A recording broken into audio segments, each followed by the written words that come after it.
So welcome everyone. This is first episode of our podcast from IS229. We're here with the Barbershop Talk. Could you please introduce yourself? I'm Principal Johnson. I'm thankful to be on the barbershop. There's no haircuts happening here, but it's all good though. But thanks for having me, letting me be your first guest, and I'm excited. Let's do it. Yes, I'm excited as well. I was wondering, what do you think about the podcast and IS229? All the things you could wonder. That's the first thing that you're wondering. Yes. I think the podcast is a great idea. I think it's what's happening now. It's a perfect opportunity for us to let the world know what's happening at IS229. It's an outlet that kids could use, teachers, whoever. So I'm all for it. Thank you for making this happen. You being the first person to do a podcast here. And shout out to Monica on the boards too. So I'm just excited. It's long overdue. So I'm excited too. So talking about that, what do you enjoy of working with kids? Oh man, it's a great question. I think just being able to inspire them, just being able to see them grow. I think more importantly, just allowing them to see that someone is coming from environments that they came from, and they can actually touch that person and talk to them. Just being, a vessel, just an important vessel, not just only as a black man, but just as a man, period, an educator, a father. So I just think it's important to be that representative for them. But I also work with a lot of other great people as well. So, our scholars each and every day get to see people from their communities that may not necessarily live there, but work in their schools and care for them in the most important way. So I'm just excited to be, a part of that and just add to that legacy. Nice, I like that. I see that every day. You welcome your children every morning. That is amazing to me. And they feel happy, they feel secure. I like that when the kids come in, you'll drop anything and take care of them at any time. That to me is really special. So speaking about that, what is your the biggest sacrifice you have made in your lifetime? Ooh, that's a good question. I don't know. I think I've made, I always say, and my wife hates that I say this, so hopefully this is not being aired, but I'm going to say it. You got to sacrifice something to be great, right? I've always say that, and I believe that. I would say probably the biggest thing that I had to sacrifice was probably just giving up on one of my lifelong dreams to, which was to play basketball, and I had that great opportunity, and I had to sacrifice it because it was so much work going into being, an athlete at a Division I level, but at the same time I was having my first child when I was 20 years old, and I noticed that I was spending more time trying to get minutes and prove myself and make that dream come true, but I wasn't being present, for my wife at the time, or my girlfriend rather, and, I made the sacrifice to be more present there, be more of, a father, and just being somebody that, she knows is a real strong partner. So that was the biggest sacrifice that I made. And after making that sacrifice, it kind of brought me to here, being an educator, being a school leader. So, that was extremely important for me. So that was my biggest sacrifice. Great, yeah. So have you ever had a mentor in your life? And if yes, what would it be? Would you continue the legacy? So quick question. If I say no, then that just messes up this question, right? I'm like, nah, actually, I never had a mentor. No. All right, so you prepared, first core value. I like that. Yes, of course, I've had several mentors in my life, but the one that sticks out the most was my mentor, Joseph McMorris, Mr. Mac. He is the sole reason why I'm on this podcast. I'm being a principal. I'm here to this day.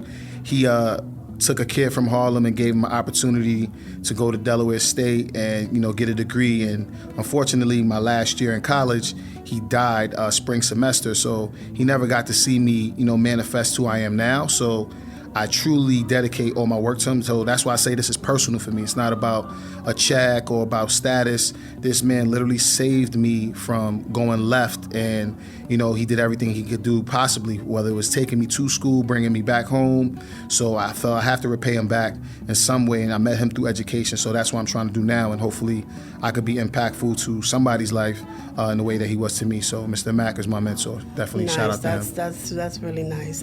Yesterday we had our ribbon cutting on the honor roll in attendance. Shout out to you. You made that happen. Thank you, and to you as our principal. Nah, I was just there. Children are very excited. They go downstairs and they look at their name, and they can't believe that their name is up there.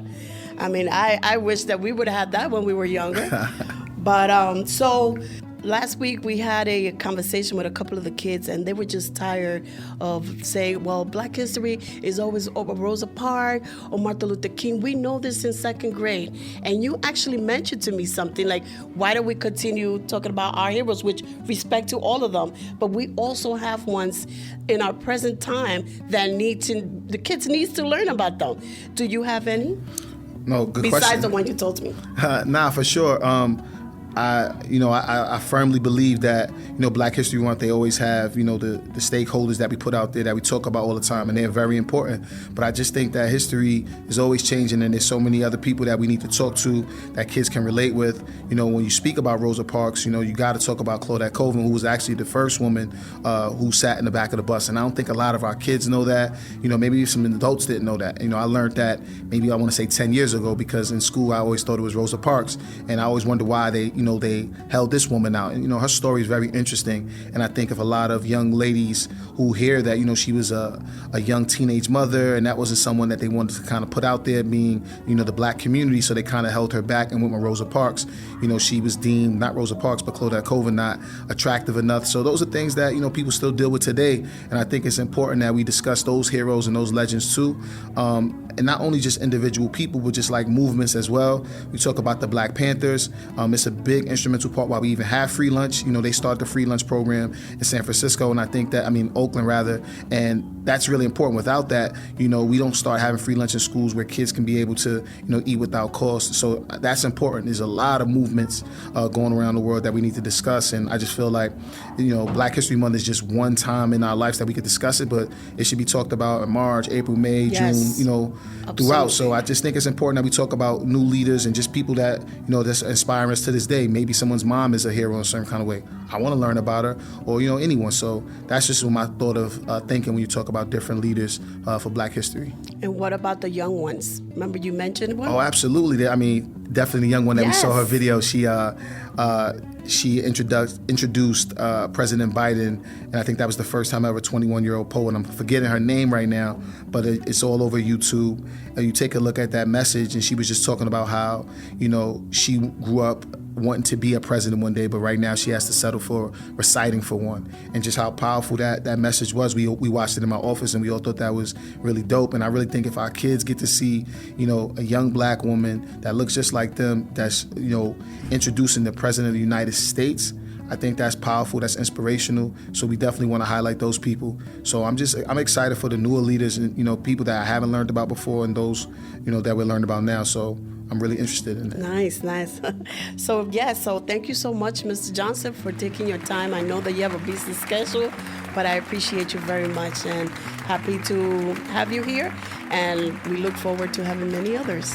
All right, so Ms. Escalante is cutting me short. I'm cool. Okay. But I was here, but no, I really appreciate it, and thank you so much for, for one, being brave enough to sit here and be the host of your barbershop talk. Yes. So many people talked about it, but they didn't do it. So I definitely want to just give you your props. Thank you. Monica is the GOAT of GOATs at 229. Yes. She's busy too, but she makes it happen. Yes. So I'm in a room with two women that are holding it down, and if they say it, they do it, and that's what I like and I respect. So thank y'all so much, and I'll come again if y'all have me. Yes. But if not, I can't wait to see what this podcast looks like. Thank you guys for creating history. That's what we did today in Black History. Thank you. You got it. Thank you so much.